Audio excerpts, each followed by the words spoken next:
Simulizi ya Mrembo Kamra inaweza kufananishwa na pengine wapenzi ambao waliowahi kutengana. Wapenzi ambao waliwahi kupoteana kwa kipindi fulani hivi. Lakini si kupoteana tu, lakini walitengana kabisa kwa sababu fulani za kimaisha kama unavyojua katika mahusiano. Sasa baada ya kupoteana kwa kipindi fulani hivi, mmoja akaanza kumbembeleza mwenzake akimwambia, naomba uweze kurudi kwa sababu ninahitaji kuendelea kuwa na wewe. Ujifahamu sana umuhimu wako katika maisha yangu. Lakini yule ambaye anayetumia ujumbe ule akiwa anabembelezwa hawe anakataa kwamba hahitaji kurudi katika mahusiano. Sasa katika kuelekezana kule ndipo ambapo sasa inakuja step ya kwanza kubembelezana. Mmoja ambaye alikuwa ameonyesha nia ya kumhitaji mwenzake angeanza kumbembeleza, angeweza kumweleza, nilikupenda nisamee my baby. Pengine angeweza kumwimbia nyimbo mbalimbali na kumtumia message nyingi sana ili kumweza kumshawishi mpenzi wake ambaye walipoteana kwa kipindi kirefu ili waweze kurudiana. Basi bwana, hii ni Mrembo Kamra. Mrembo Kamra ambaye tulipoteana naye toka mwaka 2025 and now tuko mwaka 2026. Lakini rafiki yetu Mrembo Kamra amerejea tena kwa mara nyingine.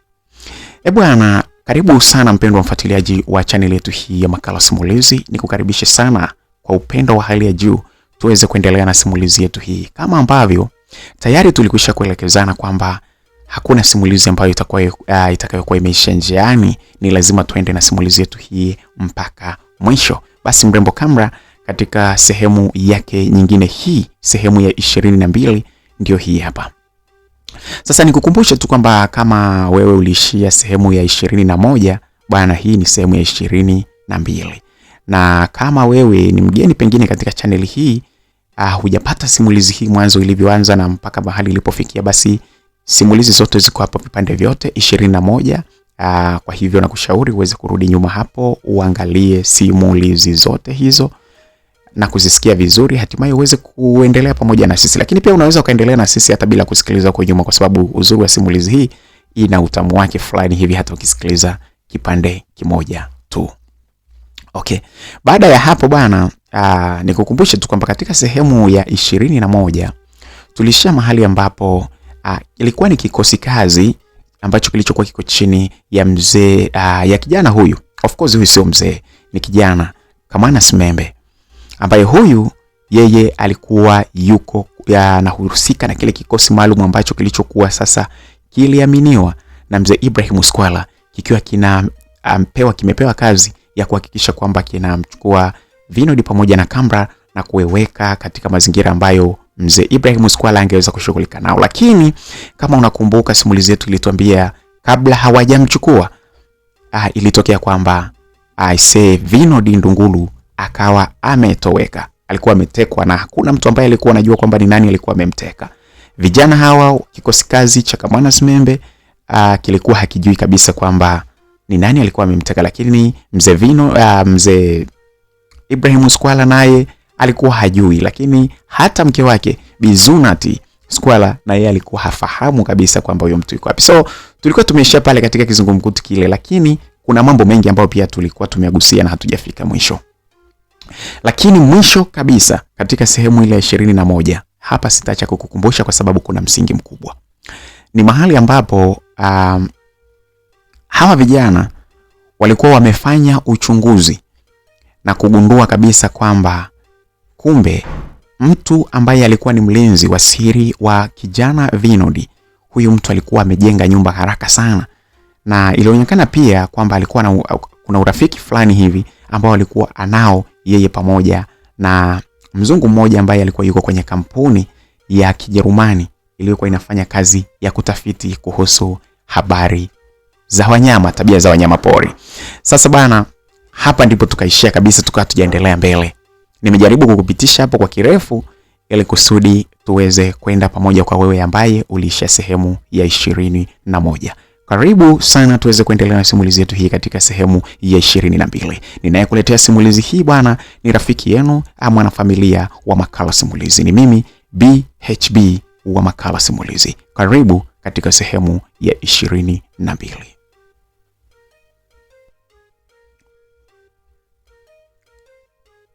Kama kuna hatua nyingine ambayo tunapaswa kujipongeza, ni hatua hii tuliyofikia. Hatua ya kufahamu angalau kuhusu details zingine za kuhusiana na mlinzi huyo ambaye aliyekuwa anamlinda Vinod.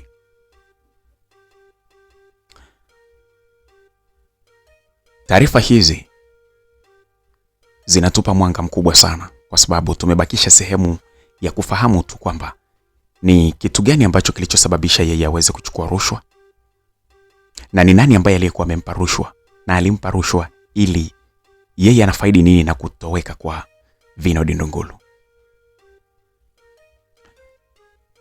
Tukishafahamu haya, tayari tutakuwa tumerudisha imani sehemu kubwa sana kwa mzee Ibrahim Squala. Kiongozi, ni kweli unachozungumza, lakini nikwambie kitu kikubwa, tusipeane matumaini ambayo si matumaini halisi. Mzee Ibrahim Squala kitu ambacho anakitamani zaidi ni kufahamu kuhusiana na swala zima la ni wapi mahali alipo Vinod Ndunguru. Kama ambavyo alikwisha kusema kwamba ikiwa Vinod amechukuliwa na adui hakuna tatizo. Ikiwa adui atamalizana na yeye, basi hakuna tatizo kabisa, kwa sababu atakuwa amesaidia. Kwa hivyo kitu kikubwa ambacho mzee Ibrahim Squala anachokitaka yeye ni kwamba hakikishe kwamba Vinod hapatikani, yani kama hapatikani lakini awe hayupo duniani. Sasa ni lazima tuweze kufahamu ni namna gani ya kucheza na akili ya huyu mzee. Kufahamu hizo taarifa sawa, lakini nikwambie ukweli ni kwamba hata kama ukipeleka hizi taarifa ukamwambia tumegundua 1 2 3 alichukuliwa Sweden nani, bado kwa sababu tayari ameshatia mashaka dhidi yetu kwamba pengine sisi ndio tuliomtorosha, taarifa yoyote utakayompa haiwezi kukubali kwa 100%, lazima ataiwekea mashaka, na kwa kuiwekea mashaka kwake tayari sisi tutakuwa tuko hatarini vile vile. Alafu kiongozi, pia mimi naunga mkono jambo alilozungumza Mija.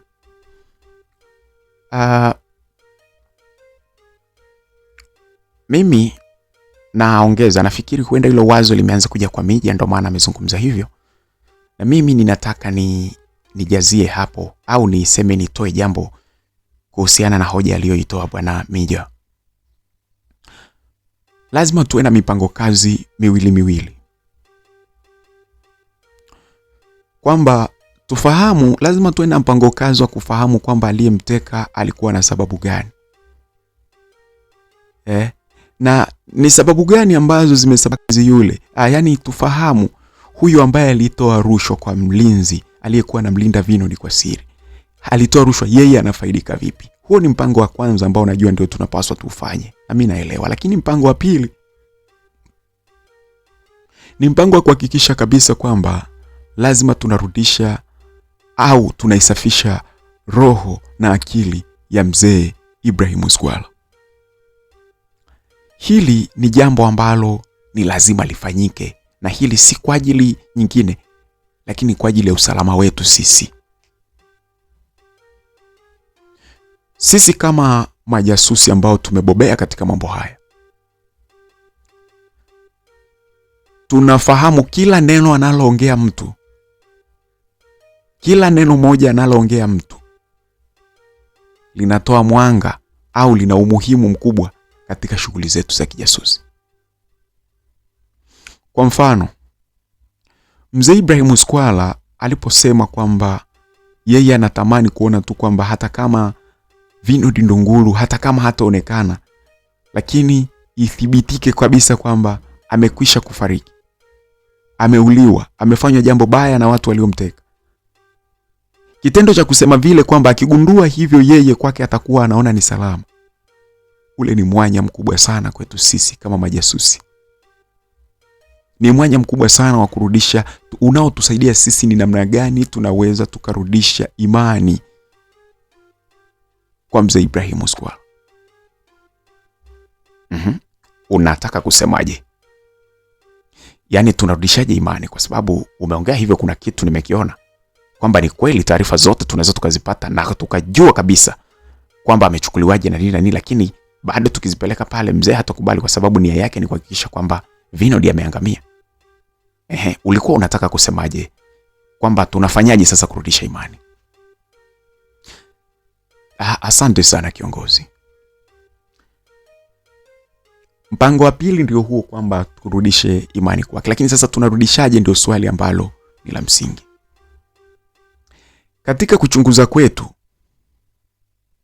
ikiwa tutajikuta kwamba jambo hili la kufahamu vizuri litatuchukulia muda mrefu, ni lazima tuweze kutengeneza propaganda moja nzuri sana, ambayo hii propaganda itakuwa inaaminiwa, na ikishaaminiwa iaminiwe vizuri, itaambatana vizuri na taarifa yetu ya tulichokigundua kuhusiana na kutekwa kwake.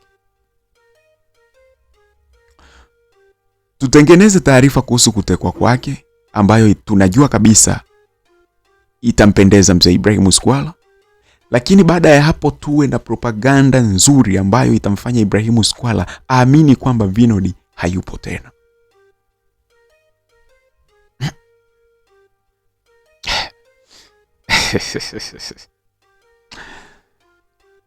Ama kweli bwana, elimu ina kitu cha muhimu sana. Na kweli watu wanapokaa, watu ambao wamesomea jambo, wataalamu wa jambo, wakikaa 3 4, hakuna kitu kinachoshindikana. Unajua hujamaliza kuongea, lakini kuna kitu tayari nimekipata. Tayari nimeanza kukuelewa vizuri sana. Nashukuru sana kama unazidi kunielewa kiongozi. Tupange mpango mzuri wa kutengeneza taarifa ambayo itakubaliwa na watu. Itakubaliwa na waandishi wa habari vizuri, itakubaliwa na raia, itakubaliwa kila mahali. Na hiyo taarifa hiyo tuhakikishe kwamba inakwenda itamfikia mzee Ibrahim. Lakini mzee Ibrahim lazima apate taarifa yetu kwanza ya kiuchunguzi, ambayo nayo tutaitengeneza kadiri tunavyotaka. Alafu baada ya hapo ifuate taarifa nyingine ya kuonyesha kwamba Vinod ameangamizwa. Tukitengeneza hayo mambo mawili, tutarudisha imani kwake, na hapo sasa tazidi kutuamini. Hata kama ikitokea sipotupa kazi nyingine kwa hivi karibuni, lakini tayari tutakuwa tumejitoa kwenye hatari ya yeye kutushughulikia sisi. Msikilizaji, vijana hawa bwana, ni kweli bwana, walikuwa ni majasusi na ni watu ambao walikuwa wanaamini katika kutokushindwa kitu. Walikuwa wanaamini kwamba kila kitu wakikaa pamoja wanaweza kukisolve. Wazo lile ambalo lililokuwa limetolewa lilionyesha kuwa na nguvu sana hata katika mawazo ya bwana Kamana Smembe. Liliungwa mkono na watu wote ambao waliokuwa wako kwenye chumba ambacho kilichokuwa kinajadili namna nzuri ya kurudisha imani kwa mzee Ibrahim Squala, ambaye kiukweli walikuwa wanaogopa sana kwamba ikiwa ile jambo litaisha jukwaju, ni lazima angefanya utaratibu wa kushughulika nao, na hasa kama Vinod angekuwa hajapatikana. Sasa waliafikiana pale kwamba ni kweli wanapaswa sasa wafanye utaratibu wa kuchunguza ni nani aliyekuwa amemhonga Salum Mroki, mlinzi wa siri wa bwana Vinod. Walisema ni lazima wamfahamu huyo, kwa sababu ikiwa watamfahamu huyo aliyetoa hiyo rushwa, itakuwa ni rahisi wao kujua ni kitu gani ambacho kilichopelekea yeye atoe rushwa, yeye anafaidika vipi na kupotea kwa bwana Vinod Ndongolo. Lakini hatua ya pili walikuwa wamekubaliana kwamba ni lazima sasa waanze kutengeneza propaganda. Msikilizaji, propaganda kwa lugha nyingine ni uongo ambao unapakwa rangi, unapigwa marashi, unawekwa taa. Yani ni uongo ambao ukiutazama hivi unaweza ukaona ni ukweli kwa 100%. Na nikwambie tu kwamba hili ni somo ambalo majasusi wengi lazima kila jasusi lazima apitie somo la propaganda. Yani kusoma namna ya kutengeneza uongo ambao unaweza ukachelewa kugunduliwa. Ukakaa muda mrefu usigunduliwe. Unaweza ukakaa uongo mwingine hata miaka 50 au 100 usigundulike kabisa kwamba ulikuwa ni uongo. Hapo sasa vijana hawa walikuwa wamejipanga sana kutengeneza uongo wa kuhakikisha kwamba wanaweza kutengeneza propaganda ambayo itavuja kila mahali na kuaminiwa kwamba Vinod alikuwa tayari ametoweka na ameumizwa, sio kutoweka tu, ameshapotezwa maisha yake. Hii ikiwa ni mbinu ya kuhakikisha kwamba wanaituliza nafsi ya mzee Ibrahim Squala, kuhakikisha kwamba anakuwa na amani kwamba mtu yule tayari amepotea. Sasa vijana walikuwa wameanza kuingia kwenye mikakati ya kuhakikisha kwamba wanatengeneza hayo mambo mawili: taarifa ya kufahamu mtu ambaye alitoa rushwa kwa Salum Mroki, mlinzi binafsi wa Vinod Ndungulu, lakini pia vile kutengeneza propaganda, swala zima la uongo la kuweza kuaminisha kwamba Vinod pengine amekwisha kufariki au ameenda kutiwa ulemavu mkubwa au ameenda kufanywa kitu kizito sana ambapo hatoweza kuwa vizuri tena na kuendelea kuisumbua familia ya Ibrahim Squala. Na mambo yote hayo walikuwa yanayopanga ili tu kuhakikisha usalama wao, lakini pia kuhakikisha kwamba mzee Ibrahim Squala anaendelea kuwaamini kila wakati. Hapo ndipo ambapo bana kikao kile kilipokuwa kimemalizika, na huku wakiafikiana kwamba watakutana tena kuhakikisha kwamba ni namna gani ambayo wanaweza wakapanga uongo ule. Walipeana akili kwamba kila mmoja aweze kwenda kuandaa akili yake ni jinsi gani wanaweza wakaja na propaganda itakayoweza kukubalika. Msikilizaji, upande mwingine ni upande wa mwanadada Kambra Ibrahim Squala. Kambra Ibrahim Squala bwana, mambo yake yalikuwa yanaenda vibaya sana. Kichwani mwake alikuwa ni mtu ambaye amekata tamaa sana. Alikuwa ni mtu ambaye hajui kabisa ni jambo gani la kuendelea kulifanya.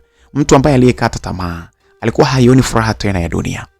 Alikuwa akitafakari jinsi ambavyo amewekeza kwa nguvu zake nyingi sana katika kuhakikisha kwamba kule Mapande Lobiki mambo yanakaa vizuri, kitu kilichomsaidia sana na yeye kuhakikisha kwamba anapata hisa kule.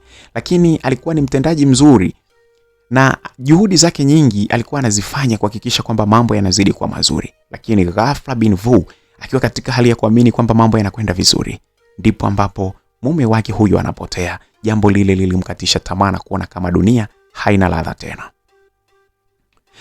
Kutokana na hali yake hii, mwanadada Kambra Ibrahim Squala, rafiki yake wa karibu Salome Umodo aligundua jambo hili. Aligundua kwamba rafiki yake huyu yuko kwenye hali isiyo ya kawaida.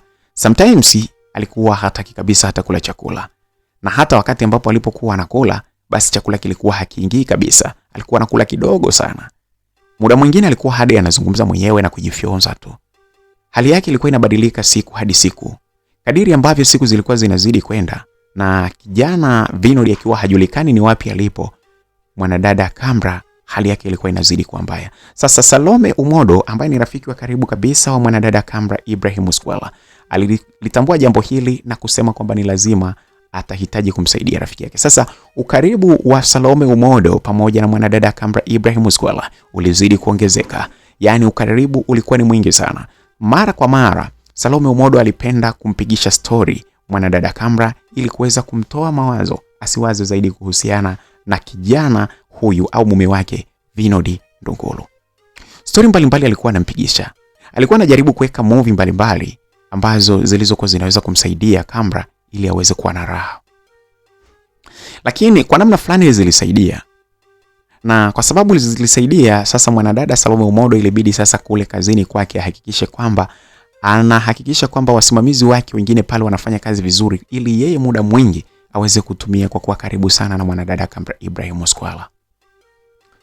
Waliendeleza stories za hapa na pale mara kwa mara. Story nyingi walikuwa wakizipiga.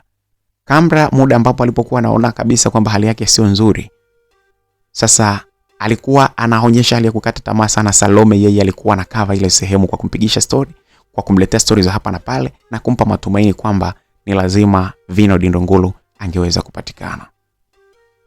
Sasa ukaribu wa Salome Umodo pamoja na rafiki yake Kambra ulikuwa sasa umeenda mbali kiasi kwamba sasa Salome Umodo alikuwa amefikia wakati ambapo anaonekana anafanya kazi yeye kama mwana psychology wa karibu sana wa kumsaidia Kambra Ibrahim Squala.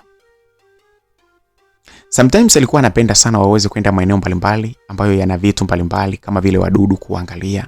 Alikuwa anapenda sana kwenda maeneo ambapo walipokuwa wanafuga mende na kuangalia jinsi ambavyo mende walivyokuwa wanapandiana, yaani walivyokuwa wanafanya ili waweze kutafuta watoto. Sehemu zile ambazo zilizokuwa zimefungwa vizuri, basi wakifika pale Salome alikuwa anamuelekeza na kuanza kusema mimi nimemchagua mende yule, ndo rafiki yangu, ngoja tuone kwamba anafanya kiasi gani. Unaona? Sasa michezo kama ile na utani ule ulikuwa unajitahidi sana kuondoa mawazo ya Kamra, kuyapunguza sana mawazo ya Kamra kuwaza kuhusiana na Vinod. Wakati mwingine walikuwa wanaenda sehemu ambapo kulipokuwa kumefugwa panya, na walikuwa wanapenda sana kuangalia vitendo vya panya, jinsi ambavyo walikuwa wanapenda kufanya ili waweze kuzaliana. Yaani panya dume alivyokuwa anampanda panya jike, vitendo vile Kamra pamoja na Salome walikuwa wanapenda kuangalia, na huku akianza kuanzisha michezo ya kusema huyu wa kwangu, huyu anafanya sana, huyu anakimbia, huyu anafanya vile, yule sui nini, angalia yule sijui amefanywa mpaka amejikunja na kadhalika na kadhalika. Sasa stories zikawa nyingi sana walipokuwa wanaenda kwenye maeneo mbalimbali yale ya kuangalia wadudu mbalimbali na wanyama wadogo wadogo ambao walikuwa wanafugwa maeneo mbalimbali. Yote haya yalikuwa yanafanywa ili kuhakikisha tu kwamba mwanadada Kamra anakuwa katika hali nzuri, angalau asipate msongo wa mawazo. Siku moja mwanadada Salome alipanga kwamba waweze kuondoka na Kamra waweze kwenda sehemu ambayo ilikuwa imetulia. Hii ilikuwa ni hoteli moja ambayo ilikuwa iko mbali kidogo, pembeni kidogo ya mji. Ilikuwa na eneo kubwa sana. Hoteli hii ambayo iliyokuwa ni maarufu sana kwa kupendwa sana na watu wengi ambao waliokuwa wanahitaji utulivu. Ndio sehemu ambapo sasa mwanadada Salome alipendekeza kwamba waweze kwenda yeye pamoja na rafiki yake Kamra Ibrahim Oskwala. Hoteli hii ilikuwa inafahamika kama Silent Hotel. Silent Hotel ndi hoteli ambayo ilikuwa kwanza na eneo kubwa, lakini ukiachia sehemu ambapo lile eneo la karibu, yani sehemu za bustani, sehemu za swimming pool na maeneo mengine ya bustani, ukiacha eneo lile, ukitembea umbali kama wa mita 100 mpaka 200, ilikuwa inaanza sehemu ambapo kulikuwa kunafugwa wanyamapori wakubwa. Hawa wanyama bana ni kama vile simba. Yaani ecosystem ya ujumla ya wanyamapori, kulikuwa na twiga, kulikuwa na nini. Sehemu hii ambapo kuanzia hapo sasa mita hizo 200 kutoka sehemu ambapo ile hoteli ambapo ilipokuwa inaishia, yani eneo la mwanzo la hoteli ni mahali ambapo ilipokuwa linaisha, sehemu ya bustani na kadhalika, ndipo ambapo kulikuwa na eneo hili la wanyamapori lilikuwa limejengewa. Of course ilikuwa ni bustani ya wanyama almaarufu kama zoo kama wanavyoita. Sehemu hii ilikuwa inapoanzia kwenda huko juu ni eneo ambapo kulikuwa na mlima. Kwa hiyo bustani hii ya wanyama ilikuwa ni kubwa sana. Ilikuwa ni rahisi sana ukiwa pale kuwaona wanyama mbalimbali ambao waliokuwa pale. Simba jinsi ambavyo walivyokuwa wanatembea, walivyokuwa wanalala. Na walikuwa wanafurahia na kustaajabu jinsi ambavyo kuna wakati simba alikuwa anamuona swala anapita hapo anakimbia, lakini hashughuliki naye hata kidogo. Yaani hashughuliki naye hata kidogo. Sasa walikuwa wanaulizana pale sababu ni nini? Walijaribu kumuuliza mtu ambaye alikuwa yuko karibu katika kutake care wale wanyama, na ndipo alipokuwa anaeleza kwamba ukikuta simba yuko hivyo basi simba ameshiba. Ndio maana anaamua kumwangalia swala na hana shida naye. Wakawa wanamuuliza kumwambia sasa kwa nini asimuue, labda amweke akiba ili labda ale baadaye. Mlinzi yule ambaye alikuwa anatake care, alikuwa anasimama na kuhakikisha kwamba wanyama wale wanakuwa salama katika bustani ile ya wanyama. Alikuwa anawaeleza kwamba si ustaarabu wa simba kula vitu ambavyo vimeuliwa kitambo. Simba ni mnyama ambaye ana uhakika kabisa wa kupata mnyama wa kula muda wowote anapotaka. So kwa upande wa simba, yeye anaona kama hii hifadhi yote hapa, hii bustani yote hapa ni kama ni vyakula vyake ambavyo vimehifadhiwa hapa. Kwa hivyo ni swala tu muda akitaka anakimbiza, anakamata, anadaka, anakula. Hana sababu ya kumuua sasa hivi. Kwa sababu hana mashaka na kwamba muda akitaka kumuua pengine atakosa. Ndio maana anafanya hivi. Jamani. Ukimwangalia hivi unaweza ukasema ni mustaarabu. Hata yule chui kule, angalia punda milia wale wanapita pale na wala hana hata shida. Ya, ndivyo walivyo wanyama hama ambao wanaowinda wanafanya hivyo. Mnyama ambaye anapenda kuua tu hata kama muda huo hali ni fisi. Lakini chui yeye hata akiona mnyama hapo kama ameshiba hahangaiki naye, anatulia tu. Simba ndo kabisa. Jamani, umeona? Msikilizaji, sasa maneno kama yale na story kama zile zilikuwa zinampeleka mbali sana mwanadada Kamra na kujikuta akiwa anapata afueni sana kuhusiana na swala zima la kufahamu kwamba rafiki yake, mume wake, mpenzi wake huyu hayupo kabisa ametoweka. Mambo yale yalikuwa yanamrudisha sana kisaikolojia mwanadada Kambra Ibrahim Oskwala. Sasa stories ziliendelea huku na kule, huku na kule.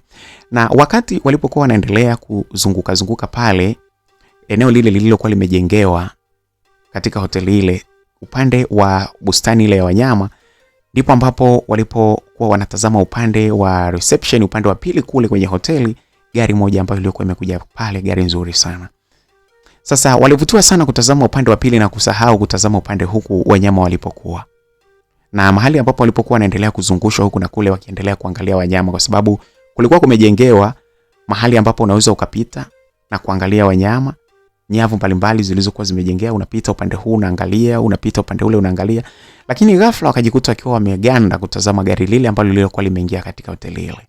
Gari lile lilisogea na kufika eneo la parking. Lile gari lilipopaki, alishuka kijana mmoja hivi. Alikuwa ni mtanashati, kijana mzuri sana. Alikuwa amenyoa nywele zake vizuri na alikuwa amevaa kupendeza sana. Wote wawili walivutiwa sana kumtazama kijana yule.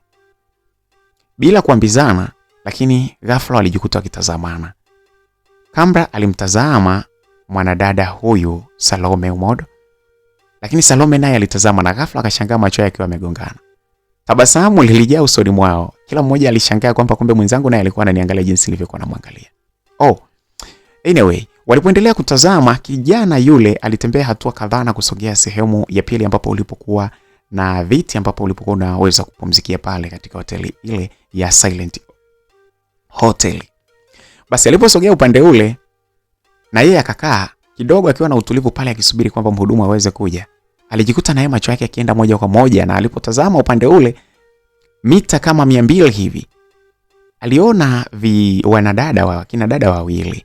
Huyu alikuwa si mwingine ni Salome Umodo pamoja na Kambra Ibrahim Oskwala. Kwa jinsi alivyowatazama, aliona kama na wao walikuwa wako makini kutazama. Japokuwa kulikuwa na umbali kama wa viwanja vya mpira viwili hivi kwa urefu, lakini akili yake yote ilisema kwamba wale wanamtazama. Kwa hiyo akajikuta wote wakiwa wako serious katika kutazama upande wa pili. Na kwa sababu upande ambapo walipokuwa kina Kambra ilikuwa ni sehemu ya juu hivi, mahali ambapo kulikuwa kunaanza mlima hivi, mahali ambapo bustani ile ilikuwepo, basi walikuwa wanamtazama kijana yule kwa upande wa chini. Kijana yule alitazama kwa jinsi ambavyo walivyokuwa wamependeza. Kijana huyu ambaye alikuwa kumtazama tu alikuwa anaonyesha ni kijana mpole. Alitazama kwa umakini mkubwa sana, na hatimaye akili yake ikasema inabidi niende nikaangalie, huenda tukafahamiana na watu wengine wapya. Ni vizuri kuongeza marafiki hasa unapokuwa katika maeneo ya utulivu kama haya. Sasa wakati ameendelea kukaa pale, anaendelea kutazama pale, ghafla mhudumu alikuja pale. Hello kaka. Karibu sana. Za saizi. Salama dada, vipi? Safi. Naomba nikusikilize. Sawa, lakini kwa sababu nimeshalipa vibali vyote vya kuingia humu, natamani niweze kutulia kidogo kwanza kabla ya kuanza kupata huduma. Sawa. Kama utakuwa eneo hili nitakurudia baada ya muda. Okay, sawa, lakini anyway, hebu unaweza ukanipatia Red Bull. Red Bull. Red Bull ya baridi natamani kupata. Hakuna shida, ninaweza ngakuletea. Unataka ya ladha gani? Ya strawberry au vanilla? Niletee strawberry. Okay, sawa. Sasa yule kijana bwana alikuwa ametaka kunyanyuka, ilibidi akae pale huku akiwa ameelekeza macho yake bado kule juu. Mwanadada Kambra pamoja na Salome walikuwa sasa wameendelea kutembea kushangaa wanyama katika bustani ile ya wanyama. Wanyama wakubwa kwa wadogo walikuwa wapo pale. Wale wanyama ambao walikuwa na tabia ya kuzaana yani wanazaana taratibu, alafu pia vile vile ni chakula cha wanyama wengine walikuwa wanatengwa sehemu maalum ili wasije wakaisha. Ndio utaratibu mzuri ambao uliokuwa umewekwa katika bustani ile ya wanyama. Sasa walikuwa wanauliza maswali mbalimbali kwa yule ambaye aliyekuwa anawaongoza katika bustani zile kuangalia. Walikuwa wanauliza kwa nini hawa wako hivi na vile. Basi dakika zikawa zinazidi kwenda, na hatimaye upande wa yule kijana mahali ambapo alipokuwa pale hotelini, dakika chache tu mhudumu alikuwa amerudi pale akiwa amebeba vizuri Red Bull ambayo aliyokuwa ameagizwa na tishu ilikuwa iko pale. Alipokea kile kinywaji na hapo sasa akamwelezea yule dada, okay, nakushukuru sana. Sasa mimi naomba niendelee kutembea. Nataka nifike kule wanyama kwanza niangaze macho huko nikiwa napata kinywaji changu hiki, hatimaye nitarudi hapa na mambo mengine yataendelea. Na nimeweka order. Nimeelezwa kwamba chumba nitapata. So naamini siku hii ya leo tupo wote sana. Nimependa huduma yako. Nashukuru sana. Karibu sana, najisikia uko huru sana unapokuwa Silent Hotel. Nashukuru sana. Basi ngoja mimi niende kule. Unatamani upate mtu wa kukusaidia kuelekeza mambo kadha unapokuwa kule? Hapana. Nafikiri kule kuna watu ambao wako kule tayari. Ninaweza nikazunguka tu kule nikaendelea kuangaza macho. Hakuna kitu rasmi sana kinachonipeleka zaidi ya kutazama tu, kuangaza macho yangu. Okay, sawa. Lakini nafikiri unayo namba yetu tayari ya watu wa huduma. Kwa hiyo kama utafika kule na kuna kitu chochote utakihitaji, basi unaweza ukapiga simu ili uweze kuletewa mhudumu ambaye anaweza kukusaidia katika kuzunguka huku na kule na kukusaidia kukujibu maswali yako mbalimbali ambayo utaweza kutamani kuuliza. Unapaswa ujisikie kuwa na raha na furaha sana muda wote unapokuwa Silent Hotel. Karibu sana, jisikie amani. Okay, nashukuru sana. Ngoja mimi niende hivi. Sasa alipozungumza vile yule kaka, mwanadada yule sasa mhudumu alitoka pale na kurudi upande wa ndani ya hoteli, na wakati huo kijana huyu akinyanyuka na kuanza kutembea huku akinywa kinywaji chake taratibu kabisa alipochokuwa amekishikia pamoja na tishu. Akawa anakunywa huku taratibu kabisa akielekea upande mahali ambapo ilipokuwa ile bustani ya wanyama. Kijana yule alitembea kwa mwendo wa utulivu kabisa. Kiukweli hata ukimtazama unajua kabisa huyu ni kijana mpole na mustaarabu sana. Alitembea na taratibu alikuwa anapunguza umbali wa kutoka pale kwenye bustani za hoteli mpaka bustani za wanyama mahali zilipokuwa. Akawa anaendelea kutembea taratibu huku akiwa anaangaza macho pande zote. Alipofika maeneo yale, aliona baada ya kama mita kadhaa hivi kutoka pale kwenye mahali ambapo ule uzio wa kwanza kabisa wa bustani ile ya wanyama ilipokuwa, alipotazama mita kadhaa kama mita 50 hivi, alimuona Kambra pamoja na mwanadada Salome Umodo wakiwa wako kule. Ni dhahiri walikuwa wanaendelea kuangalia na kuonyeshwa vitu mbalimbali ambavyo walivyokuwa wanatamani kuviona, wakiwa na mwongozaji yule wa hoteli ile ambaye alikuwa anawaongoza kufahamu mambo mbalimbali kule kwa wanyama. Sasa alipoona pale, kwanza aliwatazama kwa umakini na kuongeza tabasamu yake. Macho yake yalikuwa yako moja kwa moja kwa mwanadada Kambra. Alivutiwa sana alipomtazama. Alimuona ni mtu ambaye kwa kweli ana mvuto sana kutokana na jinsi ambavyo alivyokuwa ameumbwa. Kijana yule alitamani kwenda kuungana na wao. Alifika mpaka mahali ambapo alipokuwa. Akawasalimia vizuri tu. Jamani za saizi. Safi, mambo? Poa. Naona mnaangalia sungura mjanja. Nimependa sana jamani. Natamani tuungane wote kuangalia wanyama mbalimbali hapa jamani. Hamna shida, lakini hivi kaka, ushawahi kusikiaga kwamba eti mkojo wa sungura eti ni dawa? Dawa gani? Wewe hukumbuki kwamba tuliambiwa kwamba mkojo wa sungura tulishaambiwa kwamba ni dawa ya maponyo kwa watoto yale yanayotoka kichwani, lakini pia ni dawa sio ya mtu anayeugua kifafa? Kwa bahati mbaya mimi sijawahi kuugua magonjwa kama hayo, kwa hiyo mimi hata sijui kama ni dawa au vipi. Wewe hujawahi kuugua magonjwa wapi bana, wakati unakuta ulikuwa na maponyo huko kichwani? Anyway, bibi bana, ninachojua ni kwamba tu babu yangu aliwahi kunieleza kwamba mkojo wa sungura ukiuchukua na ukaumwaga nje kwenye nyumba yako, basi wachawi hawawezi kupita. Sasa sijajua eti mwongozaji, ni kweli kwamba mkojo wa sungura ukiumwaga mahali ambapo kwenye nyumba yako mchawi hapiti? Sasa unajua story pale tayari zilikuwa zimeshaanza story. Ghafla walijikuta wakiwa wanazoeana. Salome Umodo anachomeka story na utani kana kwamba alikuwa anamfahamu kijana yule. Na kijana yule amejibu na kuendeleza story. Kwa kifupi walionyesha ni watu ambao tayari wamelandana katika habari ya story. Kila mmoja alikuwa anapenda story. Sasa Salome aliwahi kumuongelesha kijana yule ili kusudi kuwe na watu wengi sasa ambao wanapiga story kwa pamoja ili kuhakikisha kwamba mwanadada Kambra anabaki katika hali ya usalama. Wakati alipokuwa wanaongea, Salome alikuwa anang'ang'ana sana kumhusisha sana Kambra ili na yeye aweze kutoa neno. Haya yote ikiwa ni kuhakikisha kwamba Kambra mawazo yake yasije yakarudi na kuanza kufikiri sana kuhusiana na kupotea kwa Vinod. Sasa baada ya swali lile ambalo alilokuwa ameuliza kijana yule, alipokuwa anamuuliza mwongozaji yule katika bustani ile ya wanyama ya hoteli ya Silent Hotel, mwongozi yule akaanza kuongea bana, huku akijua kabisa kwamba kuna utani ndani yake, lakini ndio kazi yake kuhakikisha kwamba watu wote wanaokuja pale katika bustani ya wanyama ya hoteli ya Silent Hotel lazima wanapata furaha. Kwa hivyo alianza kujibu huku akiwa naye anaonyesha hali ya ukarimu sana usoni mwake.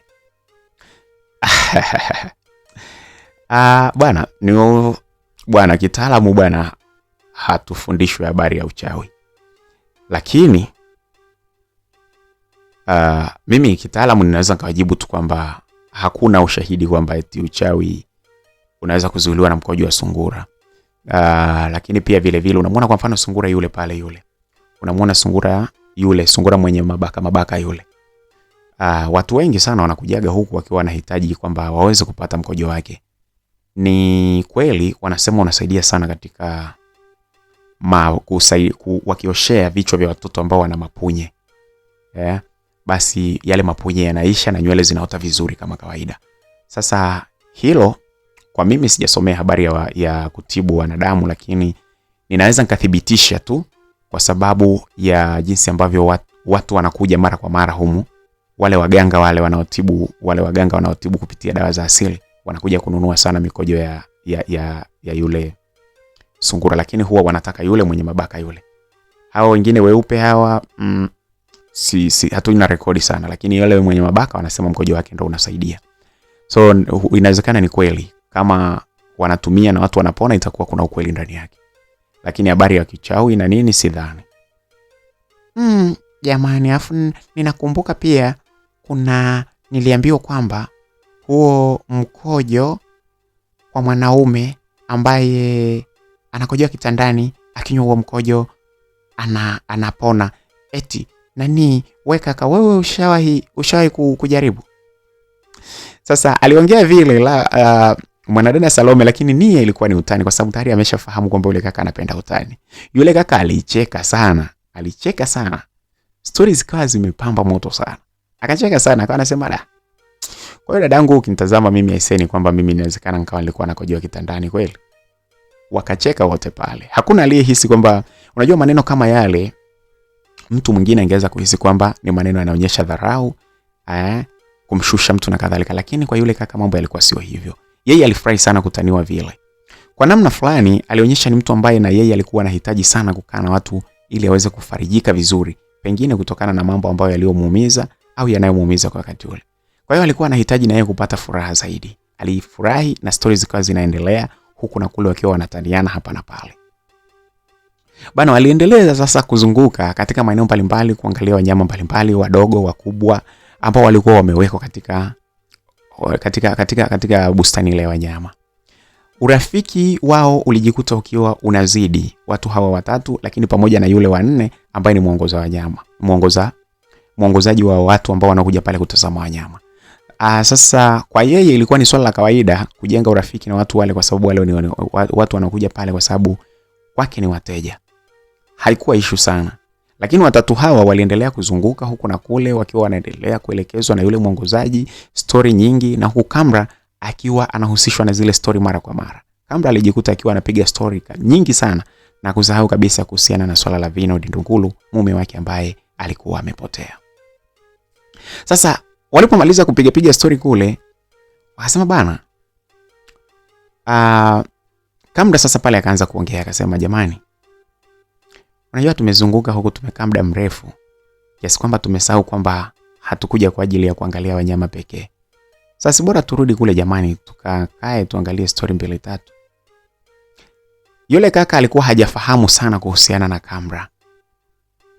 Alikuwa hafahamu sana kuhusu kitu kinachoendelea kwa Kamra moja kwa moja. Yaani msongo ambao anaokuwa nao. Alikuwa hajafahamu moja kwa moja, lakini alikuwa anafahamu vitu kuhusiana na mwanadada Kamra. Sasa aliposikia vile akasema, bana, sasa kwani jamani tukiangalia wanyama kuna shida gani? Mimi mpaka sasa hivi hapa nataka niende nikamwangalie, twende upande ule nikamwangalie kobe. Nataka tu nibahatike kumuona kobe akiwa anapanda. Kitu ambacho ninachokipenda, napenda kumuona kobe jinsi ambavyo unaona kobe, yani kobe lido, kobe, yani unajua kwa kobe kwanza kwa niwakumbushe kitu. Basi wale pale alipoanza kusema vile yule kaka akiwa na hali ya tabasamu, Kamra pamoja na Salome walivuta usirias wakijua kwamba yule kaka kwa jinsi walivyomjua kwa utani, kuna utani anataka uongee pale. Akasema unajua, mimi kwa nini napenda kumuona kobe? Mimi napenda kumuona kobe akipanda kwa sababu unajua kobe ndiye mwanzilishi wa swala zima la mishangazi. Wakacheka wote kwa pamoja pale, huku akiwa anauliza, jamani, mwanzilishi wa mishangazi kivipi? Nikamwambia, nyinyi kama hamuamini kama kobe ndo mwanzilishi wa mishangazi, twendeni mkaone. Yaani kobe ndo mwanzilishi wa mishangazi. Yaani watu wote ambao wanakuwa sui wana mishangazi huku duniani wameiga kutoka kwa kobe. Twendeni sasa mkaone. Sasa muongoza watu kule katika bustani ya wanyama, yeye wala hakuwa na shida. Alijikuta anacheka tu akawa anasema bana, twendeni. Wakati muongo jamani, mishangazi kivipi jamani? Sasa Kamra pamoja na Salome wakiwa wanaendelea kukataa na kucheka pale, muongozaji pale akamwambia bana, twendeni. Upande ambapo kobe wapo ni upande ule. Wakati anza kutembea, Kamra akauliza swali, akamuuliza yule muongozaji hivi, muongozaji hivi kuna ni mnyama gani ambaye yeye prey wake, yani chakula chake anachokipenda zaidi ni kobe? Yani ni mnyama gani huyo ambaye yeye ndo anachokipenda zaidi? Kwa sababu tunajua chatu yeye anapenda sana mbwa, kondoo anapenda sana. Tunamjua paka anapenda sana panya. Nyoka tunajua na yeye anapenda sana panya vile vile. Lakini alafu upande wa simba yeye kama hivyo. Haya. Hivi ni nani ambaye anayependa sana kumla kobe? Kobe bwana.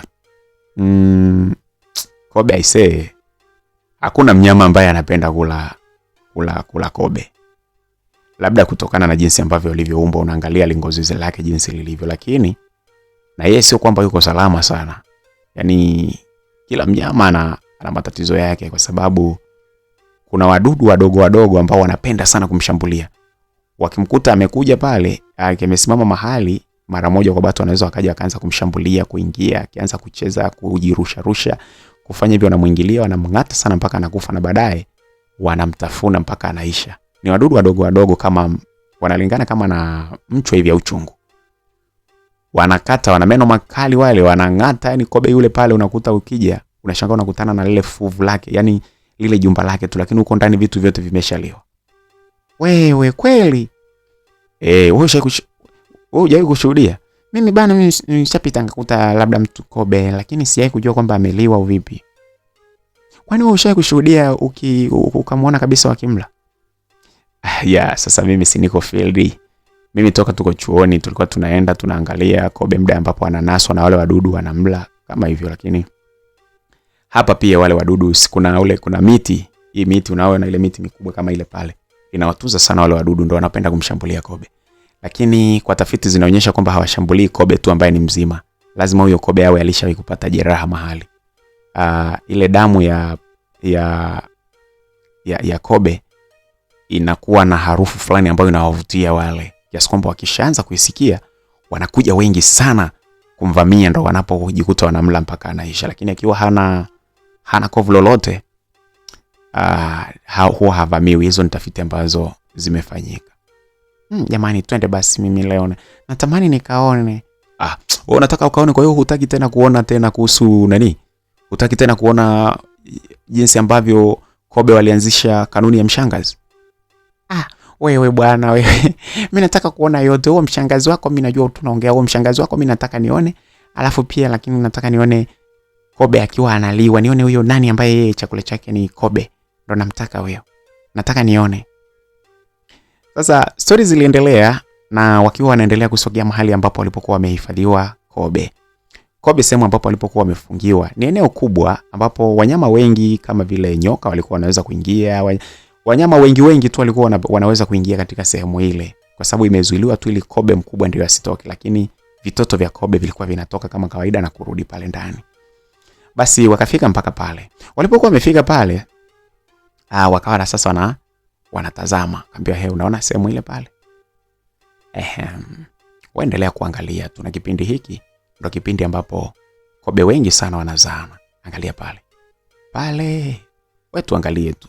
Bana mimi nataka nione bwana akiliwa." Ni ngumu kukuta akiliwa hapa kwa sababu yani hiyo ni tukio linatokea kwa bahati mpaka mkute na jeraha. Mimi bwana mimi ninachotaka tu nataka waone kuhusiana na mshangazi. Ndio kitu ninachotaka. Hiyo ya kwako ya mshangazi haina shida. Hiyo ni rahisi sana kipindi hiki kwa sababu kuna namna pia hata kuna marashi fulani hivi, kuna majani haya ni marashi na tunayatengeneza kwa njia ya asili. Ukimrushia kobe jike basi unakuta ananukia kama anahitaji kupandwa. Kwa hiyo dume tayari litakuja kumpanda. Kwa hiyo ni rahisi hata kama sio kipindi chake basi unaweza kumpaka ile na hapo anapandwa. Okay. Basi poa. Alitikia kijana yule akiwa anajibizana pamoja na yule mwongozaji. Sasa Kamra pamoja na mwanadada Salome walikuwa wanahitaji kufahamu kuona huo mshangazi wenyewe. Bana, hazikupita hata dakika 3. Alionekana kobe mdogo sana ambaye alikuwa anaenda sasa kuanza anahangaika kumpanda kobe jingine ambalo lilikuwa ni kubwa kweli kweli. Yaani kobe kubwa kweli lilikuwa linapandwa na kidume kidogo hivi. Sasa ulivyoona tu vile yule jamaa akaanza kucheka. Akacheka pale. Haya jamani, dada zangu, nini kile mnaona kule? Salome pamoja na Kamra walitazama yule kobe kubwa ambalo lilikuwa linapandwa na kikobe kidogo afu sasa inahangaika. Kama unavyojua kobe anavyojua anavyopenda mapigo yake. Unajua kobe ana tabia za ile milio kama ya bata. Anahangaika pale kuhakikisha kwamba anapiga anataka apige show, yani amalize pale apige show. Sasa akiwa anapiga pale anavyohangaika kale kakobe kadogo kanahangaika kanapanda kanaweka. Yule jamaa bana yule kaka akamwambia, "Mmeona mshangazi yule pale? Niliwaambia nini?" Wakajikuta wanacheka sana. Wakacheka wakasema, "Jamani, mimi siwahi kuonaga. Kwa hiyo huyu ndo nini sasa hapo?" Ndo nini bana na wewe kwani uelewi nini bana? Pale ndo kazi sasa. Kwa hiyo wako kachali yako tunaweza tukakaita kwamba kachali ndo kijimario hicho, kina tabia za umario. Alafu unaona hilo lishangazi. Sasa hilo lishangazi ndo mama huyo kudadeki, yani huyo kobe huyo kwenye jamii ya kobe, huyo ndo kobe ambaye sasa amestaafu hapo. Kwa hiyo ametafuta bisho wake, kibisho chenyewe ndo hicho kitozi, kazi yake nkupanda tu. Kobe wanapenda sana vidogo. Ndio maana nikakwambia kobe ndo walikuwa wanaanzisha ushangazi, mishangazi ndo walioanzisha. Jamani. Bana msikilizaji, walijikuta wakiwa wanacheka sana. Sasa wakawa wanaendelea kuhangaika. Sasa wakajikuta wanasogea karibu kabisa. Wakawa wanaangalia sasa wanaangalia. Wanataka waone jinsi ambavyo inavyopita. Yaani waone jinsi ambavyo inavyopenya ile tukio zima la kujamiana kwa kobe, waone jinsi ambavyo kale kadogo sasa kanawezaje kufikia kwa lile kubwa, anawezaje kufikia ile sehemu ya uzazi na kuingiza sehemu yake ya uzazi kule ili waweze sasa kukamilisha process nzima ya kujamiana. Wakawa wanachuchumaa. Sasa wanachuchumaa, wanainama, wanahangaika mpaka wanalala chini kuhakikisha wanaona jinsi ambavyo yule kobe anavyofanikiwa kukamilisha mchezo mzima ule wa kupanda mshangazi.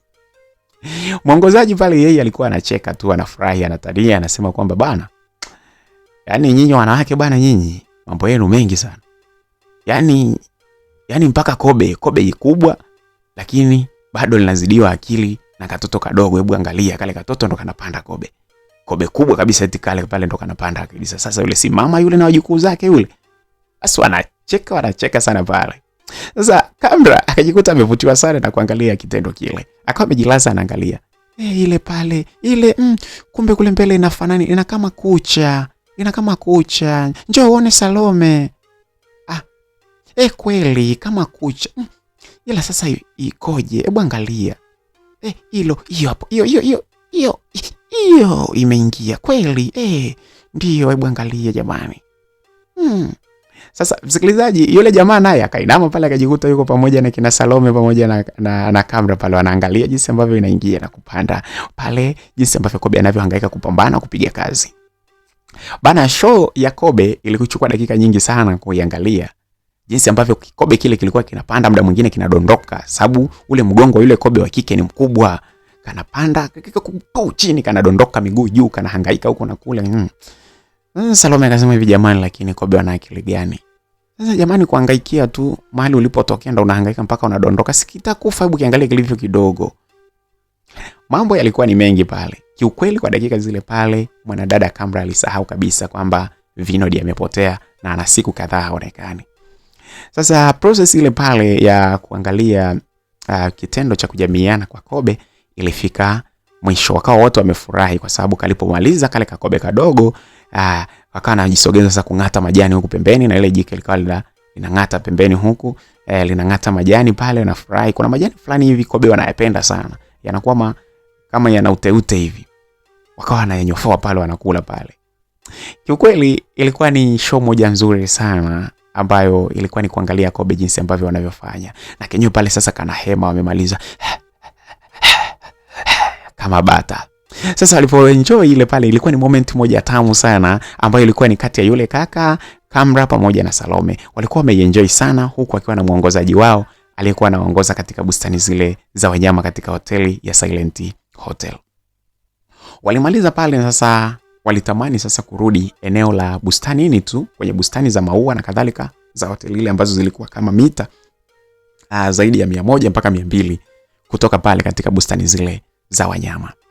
Walitoka pale, na sasa pale walipofika sehemu ya mwanzo kabisa ambapo ndipo ile bustani ya wanyama inaanzia, basi yule mlinzi na muongozaji akamwambia, basi bana, sawa, karibuni sana Silent Hotel, endeleeni kufurahi sana, na natamani sana siku nyingine mje, kwa sababu nyinyi nafikiri sasa hivi mmeanza kuwa marafiki. Walikuja wawili, ameongezeka watatu, na mmekuwa marafiki. Nashukuru na mimi nimekuwa rafiki. Natamani sana mje tena siku nyingine mkiwa watatu. Au mlikuwa mnafahamiana kabla? Hapana, tulikuwa tufahamiana. Mimi nafahamiana na huyu hatumfahamu, hata jina lake lenyewe bado hatujamfahamu. Sasa mbona mmekuwa na combination nzuri sana? Nikajua labda mliagizana kwamba mtakuja. Atakuja na yeye muungane. Hapana, sema tu ndio hivyo, tumejikuta tumekuwa marafiki huko. Basi mimi natamani sana siku nyingine mtakuja Silent Hotel mkiwa pamoja. Natamani sana mnikute niendelee kuwaongoza. Siku nyingine tutakwenda kuangalia show, sio ya Kobe tena. Mnapenda tuangalie mdudu gani? Mimi nataka Kobe tena, alisema Camera, akiwa anasema kwamba anataka angalie tena mchezo wa Kobe jinsi ambavyo anafanya. Sasa vistori vya kuagana pale vilifika, na hapo sasa walitoka kule kwenye bustani ya wanyama na kutembea huku wakiwa sasa wamezoeana story mwanzo mwisho. Yule kaka alikuwa anapenda utani, lakini mtu mpole sana.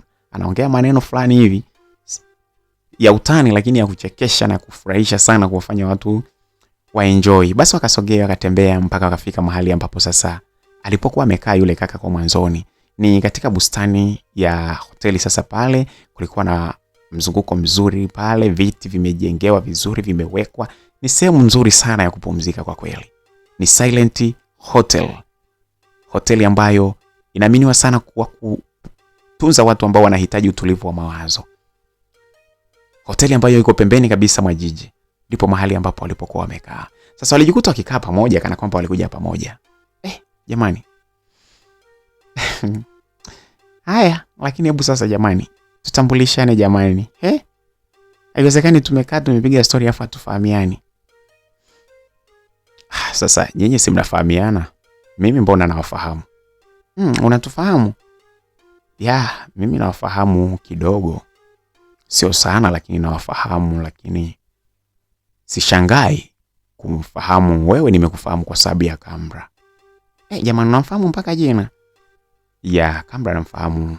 Nafikiri kwa umaarufu wake alionao hapa nchini nisingeweza kuacha kumfahamu. Na mimi pia ni mtu wa mitandaoni kutazama mambo yanayoendelea, okay? Lakini mimi kwa jina langu, mimi nafikiri ndo mtu anapaswa nijitambulishe. Naitwa Daymark. Day ndio jina langu, Day. Day sio day ya siku, ni D-E-Y. Of course unaweza ukatumia D-E-I, lakini ni D-E-Y, Day. Ya Mark, natumia jina la babangu. Day Mark ni babangu kabisa. Si mzoefu sana wa kutumia jina la ukoo. Kwa hiyo Day Mark ndio jina langu ambalo watu wamezoea kuniita. Nimefurahi sana kwa kweli kuungana na nyinyi. Sikujua kama siku hii ya leo ambao nimekuja hapa Silent Hotel ningekuja kupata raha na marafiki wazuri kiasi hiki. Kwa kweli nimefurahi sana sana sana sana kwa kweli. Na natamani sana siku hii ya leo nilipie vitu ambavyo tutakavyokuwa tunaendelea kutumia humu ndani. Nimefurahi sana, naomba tuendelee tu kuwa marafiki. Nimependa sana kwa kweli. Kati ya jambo ambalo nimefurahi kupita yote ni kukutana na watu ambao hatufahamiani kama ufahamiana, lakini tumejikuta tukiwa marafiki na kupiga story na kuenjoy sana moment hizi. Unajua maeneo haya ya kuja kubadilisha mawazo, kupumzika ni maeneo ambayo yanahitaji unapofika upate raha sana. I'm so happy. Nimefurahi sana sana sana. Sisi wenyewe, nizungumze mimi nimefurahi, lakini pia naamini hata rafiki yangu Kambra amefurahi. Naamini. Sisi umesema unatufahamu, okay? Kama unafahamu, mimi naitwa Salome Umodo. Okay. Kambra unafahamu? Yeah. Ni kama hivyo. Na sisi tumefurahi kuwa pamoja na wewe. Kweli, mimi nimefurahi sana kwa kweli kuwa na wewe. Yaani combination ambayo tulikuwa tuko nayo ya watu wawili tu, si kwa sababu labda tulikuwa tumezoeana. Nilikuwa nategemea kwamba furaha yetu itazunguka watu wawili. Lakini ujio wako umefanya tumefurahi zaidi, na leo tumekaa sana kwenye bustani ya wanyama kule. Afu unapenda utani wewe jamani. Afu unapenda masiara wewe. Kwa kweli nimefurahi bana. Bana ndio. I'm Kambra. I'm happy to meet you. Nimefurahi sana kukutana na wewe. Okay. Kambra, natamani sana tuendelee kwa karibu, marafiki wa karibu sana mimi na wewe. Natamani sana tuendelee kwa karibu. Tuwe marafiki, yani nyinyi kama ni marafiki na mimi niwe rafiki yenu. Hamna hata kipingamizi. Mimi mwenyewe nilivyofurahi. Naamini kwamba utakuwa wewe ni mtu wa maana sana kwenye maisha yangu na kwenye maisha yetu pia. Basi safi. Mungu awabariki sana kwa kweli. Basi msikilizaji, story kidogo pale ziliendelea, na baada ya mhudumu kuona kwamba kuna watu ambao walikuwa wametoka upande ule wa bustani ya wanyama na wamerudi wamekaa pale.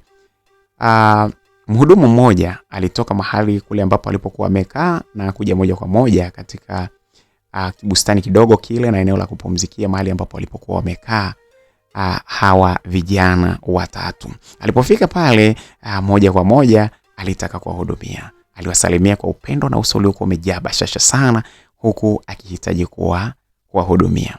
Okay? Jamani, karibuni sana. Endeleeni kufurahi sana mnapokuwa hapa Silent Hotel. Nimekuja, natamani kuwasikia kama kuna lolote mnatamani tuweze kuwahudumia zaidi, au labda kama hivyo. Kama kuna tatizo lolote nimekuja kuwasikiliza. Okay.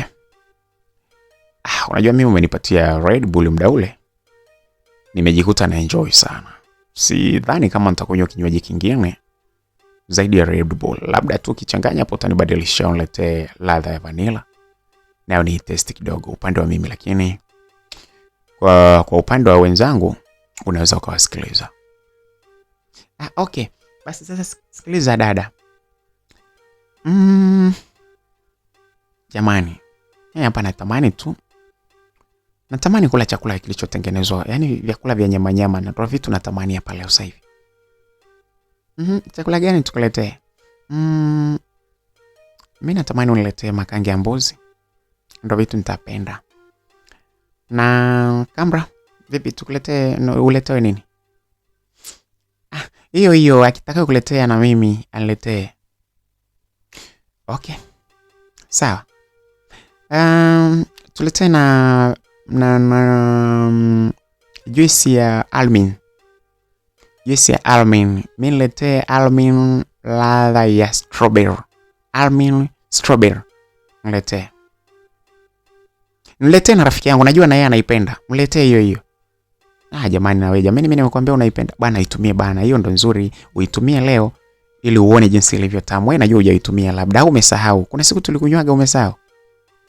Haya bana, ngoja niletee hiyo hiyo na mimi nionje nikumbukie ladha yake. Ya strawberry, almini ya strawberry tamu hiyo wewe Kamra. Haya sawa. Basi msikilizaji, walikuwa wameagizwa pale. Mhudumu ile alikuwa ameagizwa na sasa pale alienda na haraka sana alileta vitu ambavyo alivyokuwa ameagizwa pale. Sasa katika mazingira yale, kijana huyu sasa yeye Daymark yeye akawa ameshika Red Bull yake pale, akawa anapeleka mdogo mdogo.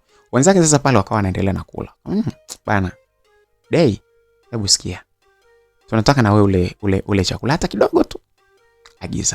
Agiza na wewe ule, tusafurahi sana tukila. Mimi nataka nikuone kwanza, unione unavyotafuna. Unaogopa kutafuna mbele yetu. Aliongea hivyo mwanadada Salome. Alipoongea vile sasa kijana Daymark akacheka, akasema bana wewe, mimi bwana sijisikii kula bwana. Wewe ushakuwa rafiki yetu. Sasa kama wewe ni rafiki yetu, haiwezekani sisi tule afu wewe usile. Itabidi ule uagize na wewe, hata kama ni nyama ushike kidogo afu uache afu endelee na vinywaji vyako, lakini lazima na wewe ule. Hapana bana. Unaogopa kutafuna mbele yetu. Au kuna mtu unamtaka katikati yetu hapa? Ndio maana unaanza kuogopa. Unaanza kuogopa kuhusu kutafuna, unaogopa kutafuna mbele yetu. Kumbe wewe una aibu Basi walijikuta akiwa anacheka. Sasa Daymark akawaambia sasa wewe sikiliza, kama unaona kwamba mimi naogopa, ngoja nikuonyeshe, usiagize kingine. Pale Daymark akapeleka mkono wake na kushika uma ambao ulikuwa huko kwenye sahani ya mwanadada Kamra, akawa amemwacha mwanadada Salome. Akashika pale, akachomeka pale, akaokota finyango moja, akaipeleka mdomoni, akaokota nyingine, akapeleka mdomoni, akaokota nyingine, akaweka kama finyango 4 hivi mdomoni. Mdomo ukawa huo umejaa. Basi Salome pamoja na Kamra wakabaki wakawa wamemtazama huko akiwa anataka kucheka sio kucheka, kushangaa sio kushangaa. Basi akawa anatafuna pale kwa nguvu. Ufunda kulimejaa kubwa kweli, yani Daymark anatafuna pale huku anawatolea jicho hivi. Unajua jinsi ambavyo alikuwa ameumbwa, amependeza. Sasa akifanya vile anaonekana kama mtoto mdogo hivi anafanya michezo. Akawa anatafuna pale. Atafuna pale, anajikaza kutafuna huku ana meza, anavuta na shingo. Afu anavuta shingo, anatafuna tena na meza. Akachukua na ile Red Bull, akaweka mdomoni, akashushia. Akamwambia ile aibu bado ipo uliokuwa unasema nayo? Kaka. Umenishinda tabia jamani. Yani wewe kila kitu ambacho mimi nakwambia lazima ungangane tu kufanya ili uniprove wrong eti. Haya. Sasa kama ndio hivyo, kwa nini sasa usile sasa? Sasa kwani hapa nimefanya nini? Au ngoja nikuonyeshe sasa na wewe ujue kwamba mimi sina aibu. Alichukua uma tena kwenye sahani hapa sasa ya mwanadada Salome, akachomeka nyama 2-3 afu akampelekea mdomoni. Mimi bana siwezi. Weka hizi hapa hizi. Akamdumbukizia mdomoni ya kwanza. Salome akaichukua akaiweka mdomoni, akaanza kutafuna. Akaandita anaendelea kutafuna, akasukumiziwa nyingine, akapelekewa bana siwezi. Akageuka upande mwingine. Kwa hiyo kulikuwa na michezo kama watoto fulani hivi. Kulikuwa kumebaki finyango moja katika uma ule, baada ya kuindani akaichukua akaiweka mdomoni kwake. Bana kulikuwa na utani. Mambo yalikuwa ni mengi sana pale katika meza ile. Stories ziliendelea huku na kule, sasa huku akiwa anaendelea kula na kunywa.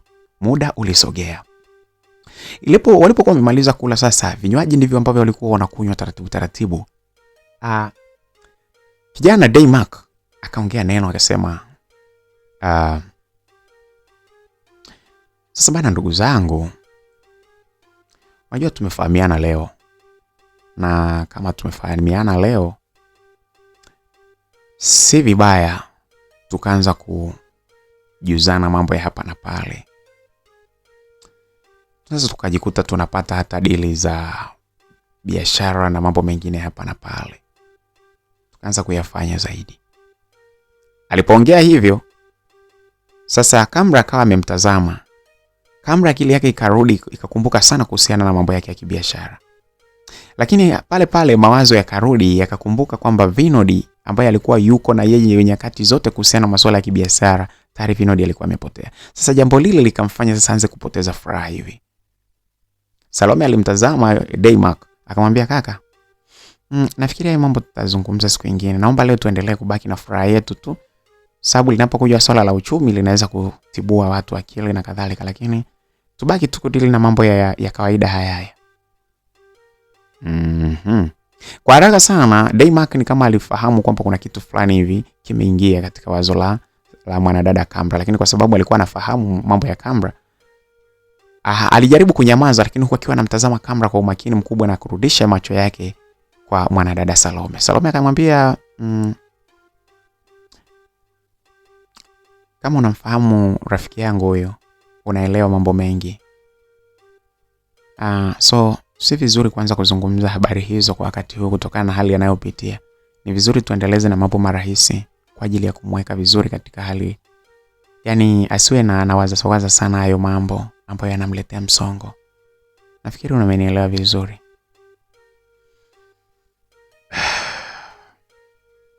Msikilizaji, Daymark alishusha kwanza pumzi. Ni kama engo yake aliyokuwa anaitaka ilikuwa imefikiwa. Kitu kikubwa ambacho alichokuwa anakitaka ni kama kilikuwa kimefikiwa kwa muda ule baada ya kumuona Kamra. Akasema, okay, nimeelewa. Lakini Kamra, inawezekana kwanza hunifahamu sana mimi. Wewe unaweza ukawa hunifahamu vizuri, lakini mimi ninakufahamu kutokana na umaarufu wako.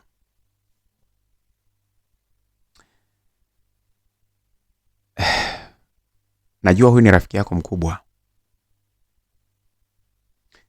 na muda mwingi mnakuwa mko pamoja. Naamini hakuna kitu ambacho kinakuhusu wewe ambacho hakijui.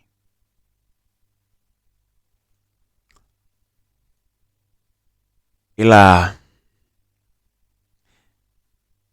kutokana na mazingira yako wewe ya sasa unayopitia, najua msingetamani tuzungumze sana kuhusiana na masuala hayo sasa hivi, na ndio maana unaona rafiki yako Salome ananitazama vibaya. Lakini kwa namna moja au nyingine inanibidi nizungumze kwamba kuna jambo nahitaji nizungumze na wewe pia. Wewe Kamra, nizungumze na wewe kwa utulivu zaidi. Nikizungumza na wewe kwa utulivu zaidi, nafikiri itapendeza sana.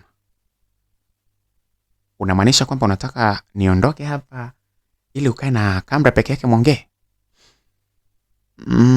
Sina maana hiyo kwamba ni lazima niongee dakika hizi.